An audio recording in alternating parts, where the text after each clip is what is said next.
என் பாப்பாவுக்கு சின்ன வயசில் கத்திரிக்காய்னாலே பிடிக்காதுங்க.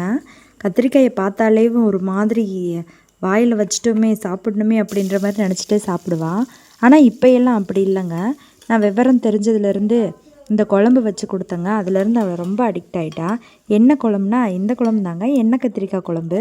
அதாவது சின்ன சின்ன கத்திரிக்காயாக வாங்கினா 4 கூரா அறுத்து அப்படியே முழுசாக ஒரு கீத்தான் அறுக்காமல் அப்படியே எண்ணெயில் போட்டு, அதுவும் நல்லெண்ணெயில் போட்டு நல்லா வதக்குவேங்க. வதக்கி அப்படியேவும் எடுத்து வச்சுக்குவேங்க.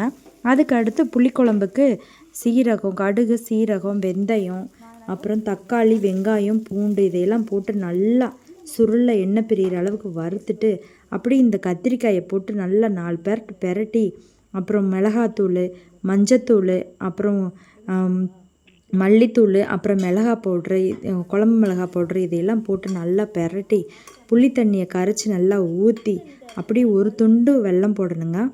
வெல்லத்தை போட்டு நல்லா தண்ணி ஊற்றி நல்லா சுண்ட சுருளை காய்ச்சினா அப்படியே அதோட மனமும் ருசியும் வேறு லெவல் தாங்க. அப்படி சாதத்தில் பிசைஞ்சு கொடுத்தோம்னா, அம்மா எனக்கு இன்னொரு வாய் கிடைக்குமா, அம்மா எனக்கு இன்னொரு வாய் கிடைக்குமான்ற அளவுக்கு சாப்பிடுவாங்க. இப்படியே நான் கத்திரிக்காயை பழக்கிட்டேங்க. இப்போ சாம்பாரில் போட்டால் கூட அவளுக்கு ரொம்ப பிடிக்க ஆரம்பிச்சிருதுங்க. தேங்க்யூ ஃப்ரெண்ட்ஸ், பாய். நம்ம சேனலை